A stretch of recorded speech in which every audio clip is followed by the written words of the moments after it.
Hello there everybody, and welcome back to episode 10 of my tutorial series for Songs of SYX. Today we will go over a couple of topics that I find very closely related to each other, and it will also help our city to thrive a little bit more. So in the course of the last couple of episodes, we have seen our economy stagnate a little bit under the pressure of the ore imports and the production of tools. We went a little bit low, and therefore I went with the brilliant idea that today we will go and fix our economy, and we're going to talk about ore and harmony at the same time, as these things, like I said, are pretty closely related to each other. So one of the best things in my current situation to do, or at least I thought so, was finding something new to sell. So we have a nice amount of stone available, but exporting stone is not really a good thing. As you see here, the prices for that are ridiculous. If we go for cut stone, though, we quickly notice that the price is more than 50 times that much. That's where we will earn our money. Cut stone is also a resource that is used for many different high-end buildings. Think of it like fine marble and other good precious stone types that were really very, what's the word? Highly regarded in ancient times. So we're going to produce exactly that by allocating a couple of crates here. I keep the number here low, and we're also going to allocate a couple of extra crates of stone. We need for this entire venture a technology found down here. I unlocked it already in the last episodes, but I just wanted to show it here. Masonry. Masonry unlocks the mason's workshop, which is just like you would expect a place where you chunk down stone into cut stone.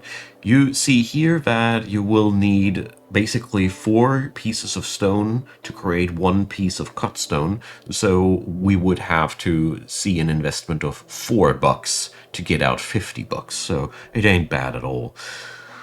Downside to our culture is, if you look at the icons down there, I want to go a little bit deeper as I have ignored that most of the series, but we are now experienced, so we can talk about that. The Crotonian species hates that job. You see, they are not exactly hating it as much as the ant people, who have a red hammer icon there, but we have an orange hammer icon, and we only have one of these. So at this point, it would be actually smart considering another species in our city. I don't want to go there right now because I want to dedicate an entire episode to that topic, because that is really a big can of worms. But I just wanted to mention that at this point, that our masons will kind of suck. I hate to put it down that bluntly, but it is exactly what we are getting ourselves towards to. At the same time, it is still much better than not doing this at all, so we're going to draw ourselves a small workshop. Again, I go for a small workshop, as I don't want to burden my economy too much with the high metal costs for a huge one. And at the same time, you get a lot of workers down in a workshop like that. As you see here, we already have work spaces for 12 employees here, just like that. And if we go for something like this, 24 people, that's okay. For the point where we are at, totally fine. Then we mix in the necessary auxiliaries, and we are at a cost of 58 metal. Luckily, we are producing ourselves metal already, and I'd never recommend stone masonry without the metal behind that. Okay, let's go. Luckily, we have all the necessary materials available to do the job. We don't need to assign any extra haulers, as the warehouses are not too far away. But for future projects, we will also use haulers to get the job done faster.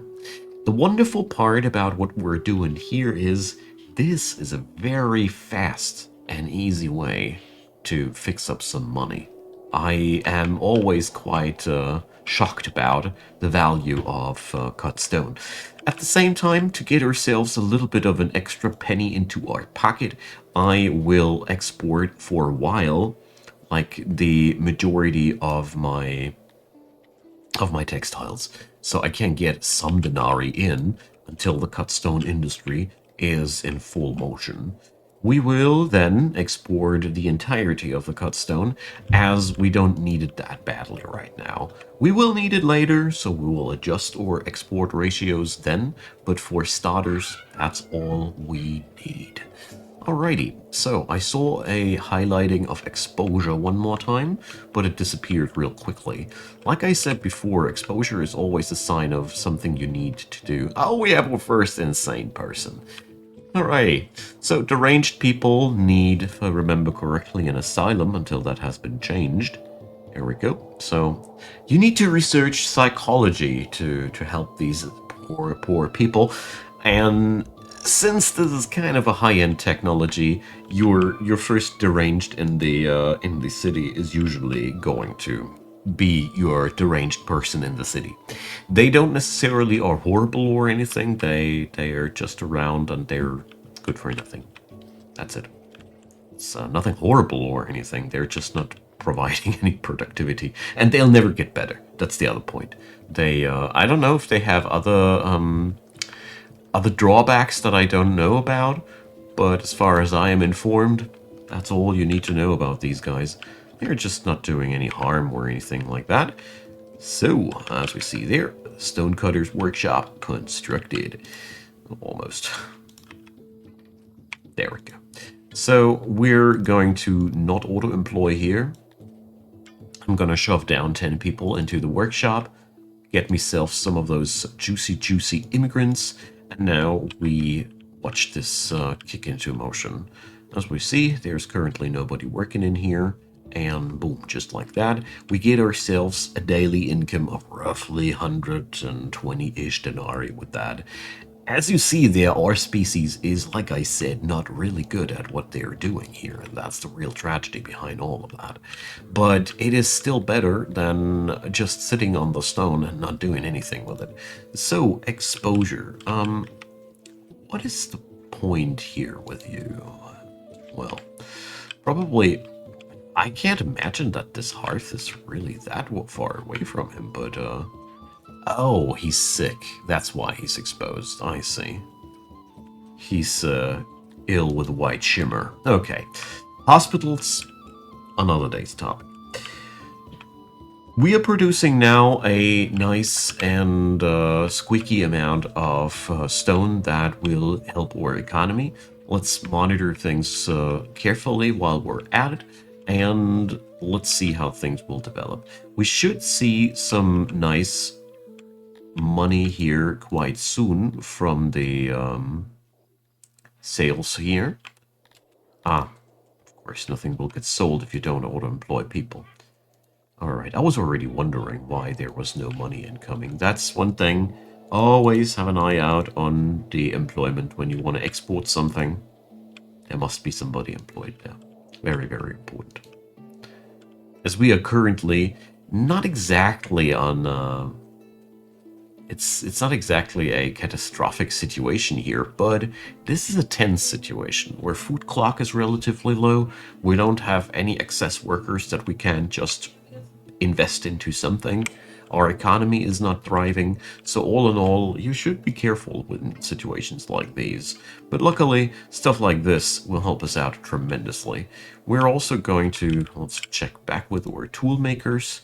They're also doing their thing, but we weren't able to pay the ore anymore. And as you see there, the more you want to do with complex import chains and whatnot, the more you start relying on income that must be generated. And also, the easier you can collapse on yourself, as you see here, quite nicely. The good part, though, is this should subside quite quickly, as the exports now should give us some money in as we are talking. I cannot see what's currently being imported. It surely will be something. But I see my numbers of fabric going down, and that is, in this regard, a good thing. Alright. So the masonry, we can invest here more workers, and these directly churn out more money. That's just a wonderful correlation between these. So, let's see. If you want to check into your income with these things, you can also just click the good, and then we can see that, let's see,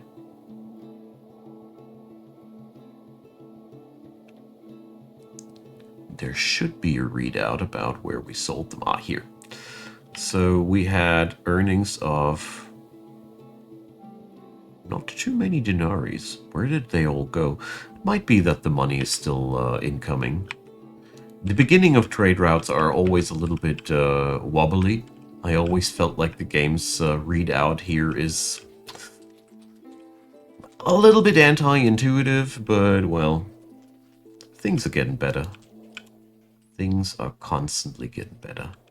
Okay, so while this is balancing out, I am very, very fond that it will do, because we're basically just earning more money right now.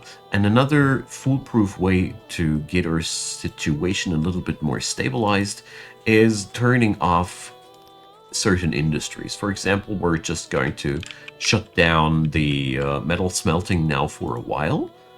Easiest thing to do. We drop also the workers in here. We don't need the tool makers either in this situation. And just like that, we free up our wallet and we can do other things like working on our harmony and all.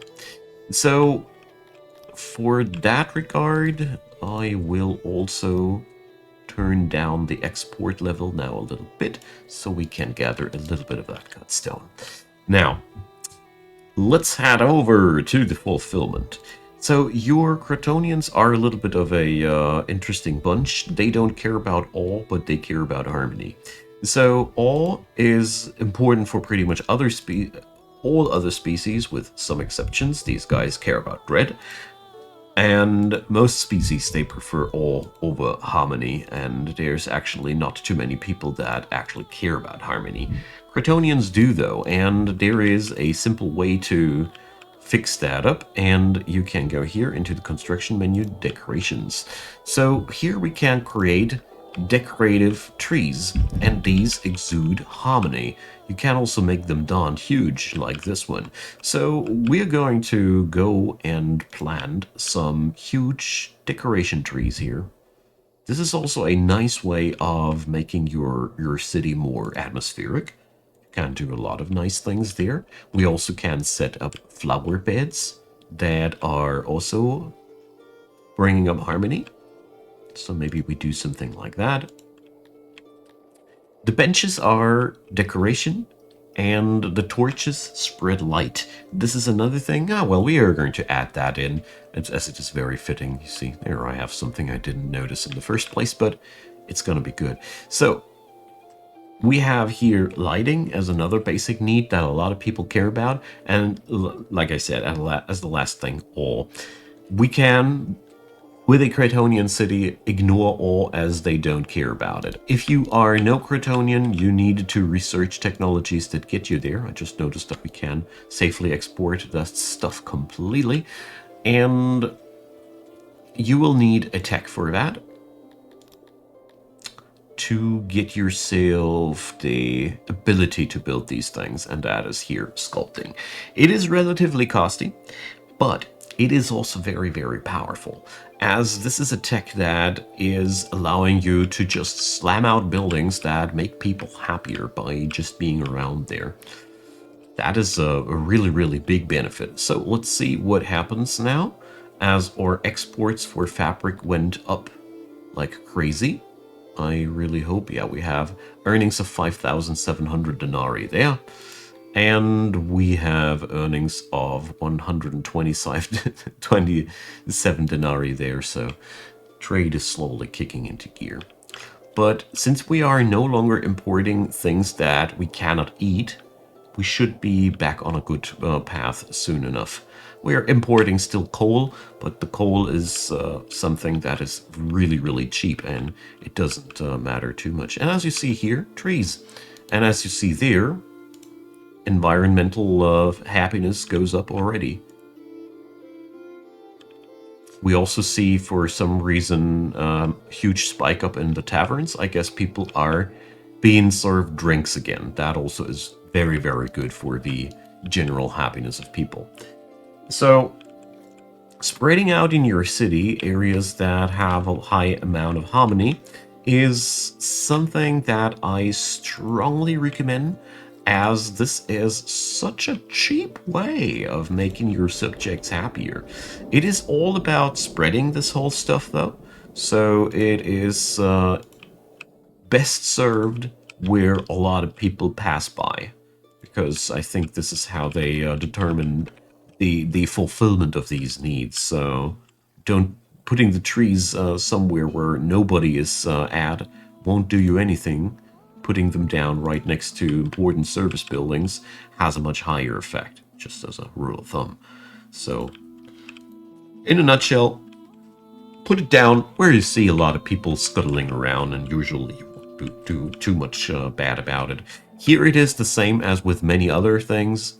You will have a hard time getting above like 50, 60, 70%, as this is really difficult to fulfill. Let's see, do these actually have a limit? This is something I didn't check out before. But no, they don't seem to have any limit what they can fulfill. Some buildings have limits, as we all know. Alrighty, so this war delivery here must be something that came from times past. Now we need to chop ourselves some trees. This is, by the way, one of the specialty moves of the Cretonians. Oopsie, wrong button. Oh, this is new. We had an update, as I see.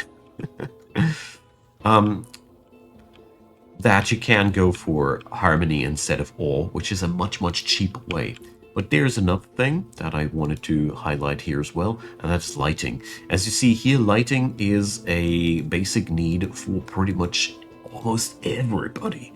Lighting is, I think the tilapia are really, really, yeah, these guys also not, but except for two species, everybody values lighting.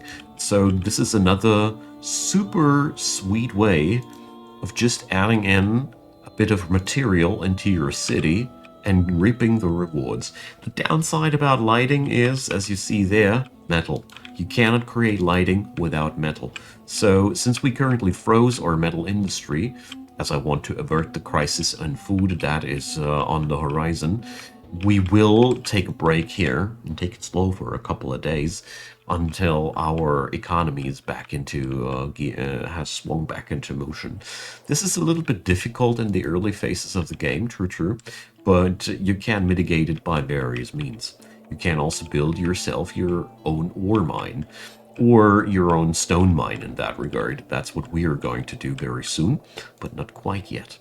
I will now put up all the workers in here that I can get. It might be a little bit measly that what we're putting out here, but at the same time, it is just the best export good that we could ask for. Currently, we will still utilize the rock lying around here everywhere for the processing. We will ultimately, though, excavate a mine or a quarry to go over here and have some fun with those stone deposits. So just as a thing on the horizon. All right. Here we have a huge boost of happiness due to the fact that obviously we're getting booze produced again, but also we do have a quite substantial amount of harmony increase. There is also roundness. Yeah, roundness is a weird one. Things, you can build your buildings rounder than I do. That means you don't go for the rectangular outer shape that I use here everywhere, but instead you can build rounder things. In general, this is very, very time intense. That's why I skip it most of the time. But if you enjoy building stuff like that, you can crank out a substantial amount of happiness this way.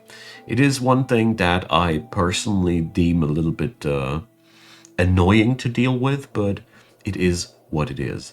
So, One thing, though, I wanted to point out here, and that is a pretty new thing, is you're still benefiting from pillars and statues a little bit, even if you're not into awe. As you see here, awe is for other species much more fulfilling, but we are still able to crank out a little bit of benefit by researching the sculpting technology, but not nearly as much as other species will. Therefore, I'm a little bit torn on that end, as I don't know and don't think that it is really worth it at that point to research it if you are playing Monocratonian. For any other species, researching all and slamming out all those buildings for cut stone is amazing. Here we use it to get our economy back into shape, although I gotta say, it is, as many things in Songs of SYX, a slow-mo process. This game is meant to simulate the flow of time and all those things, I think, and yeah, we do feel that. But in general, exporting something that your city doesn't miss particularly is always a good choice. In this scenario, though, I wouldn't recommend it as something that is super good or super effective, as it would be much more efficient if you're out for efficiency gameplay. You should totally look for the industries that you're really excelling at. So, for example, we would be really wise to opt hardcore into farming at that point, instead of stretching ourselves into so many different industries. This is really something I blame 100% onto the fact that we are doing a big bad tutorial here. Otherwise, I would build a Cratonian city a little bit different, of course.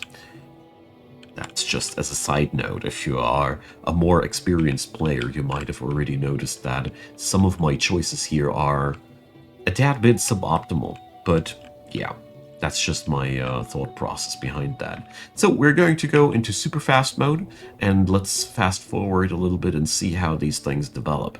So we don't have any changes so far in terms of our wallet, as, like I said, you will notice that only over a longer period of time. But since we are now steadily exporting meat, cut stone, and textiles, we should eventually see some benefits out of that. I really hope so, at least. I would be a little bit shocked if that wouldn't be working out as intended. But as you see here, yeah, now things are kicking into motion. The thing about trading is, it is always quite time delayed, because first you need to produce the goods, and then you need to transport the goods somewhere else, and then somebody needs to pick them up, and then there's a lot of time passing between you getting the thing into your hands and then getting your stuff delivered at the end of the line. So, oh yeah, we have record low temperatures, hell yeah. And a second insane person. So I think it is about time that we should increase our food production yet another time, as it is quite apparent that we have insane amounts of immigrants available, but our food stockpiles are our biggest issue right now. So it is very easy. We just hold left shift and click that thing, and just can't put it down somewhere else. Should use a fertility overlay for that, though. So, well, never mind me. We're going to create a non-copied fruit farm, as I want to use this area here. The easiest way to alleviate my problem here is just to produce more. I must just admit that over the course of the previous episodes, I was very bound with different explanations and all those things. These really make me play a little bit suboptimal at times. I beg forgiveness about that, but I often notice that if I do talk while explaining and all, play while explaining and all these things, yeah, talk while explaining, you see where I'm getting there. If I play while explaining, I often do things where if I would play freestyling without the camera, I'm like, no, not the best idea, so just in case you're wondering why sometimes I do weird things. So here we have also not too much of a super good fertility, but we are Cretonians, so we can deal with that. Let's see. The rectangular shape of the farms, like here, has a severe advantage, as you can just slam down a second farm, just like that. The disadvantage is you don't see the fertility levels that well. Oh, wait a sec. This is a bad spot. It's covering parts of the coal mine. This is unacceptable. We cannot do that. So, here we go. So we put down the second of these veg farms right there. There we go. That should have a nice fertility rate. This is also a really good way of amplifying your research efforts, as you will just, how to say, put the extra research points that you've invested into better food production. You will notice them there for real. Alright, so this will take a moment to be constructed, and we should already pick up the 50 people or something like that. Oh, cotton farms. To get the job done. This is a bit of a scary process, but we have food stockpiles, we have a steady export. I am positive that this will work. Here again, you have to take care that you prepare things well. Oh dear, they're excavating into the mountain now. Oh dearie, I didn't expect that to happen. Oh well. There we go. So, to summarize things for today, I mean, this is just a side gig. The most important thing that I wanted to point out today was that you can't do a terrible lot with just planting trees and building statues, depending on which species you play. The Cretonians are, because of that, a very simple and easy race, because you can transform wood into flat-out happiness, which is a tremendous advantage for these blokes. Other species have it much harder to get that kind of environmental happiness. As you see there, we need to either fetch metal to make lamps, or we need to cut stone to make fancy statues out of that. Everybody else has a much, much harder time than the Cretonians, and that is why I personally think they are really, really powerful as they are. Yeah. Utilize that to your own liking. We are going to stabilize our economy for good with those new farms. I can already feel that. This will be finally the end of our problems, or at least I hope so. So, and you also notice here there's a severe case of homelessness, of course. So we need new homes, we need new houses. We might build as well a couple of real houses here. Some wise commenter also has stated that the Cretonians actually like it loud, and as in they don't mind being near noisy places. Here, again, Cretonian power play at work. So, they are a really, really good starter species in that regard, and I can wholeheartedly recommend them, as they are really cool to play, and you come with a lot of built-in advantages. So with that kind of production, we should have now no problems anymore with feeding our city. But like I keep saying time and time again, I rather have a severe overproduction of food over an underproduction of food and starving citizens. Nothing is worse than a city that suddenly keels over because you have not enough food anymore. And that spiral into destruction happens really, really fast. Now then, this is where we end for today. I hope you will enjoy the new features, especially harmony and awe and all those things. I personally deem that them as real power cards. We're going to use lighting later as well. I didn't use lighting too much as of yet, as metal is a very costly thing. You might have noticed how ore imports have sent my economy reeling, but it was worth it. It was totally worth it. And now we're going to stabilize ourselves and we're going to proceed. I haven't fully made up my mind on which topic I'll be covering in the next episode. I'll keep you guys posted. Feel free to request or ask away. I'm always eager to hear back from you in the comment section.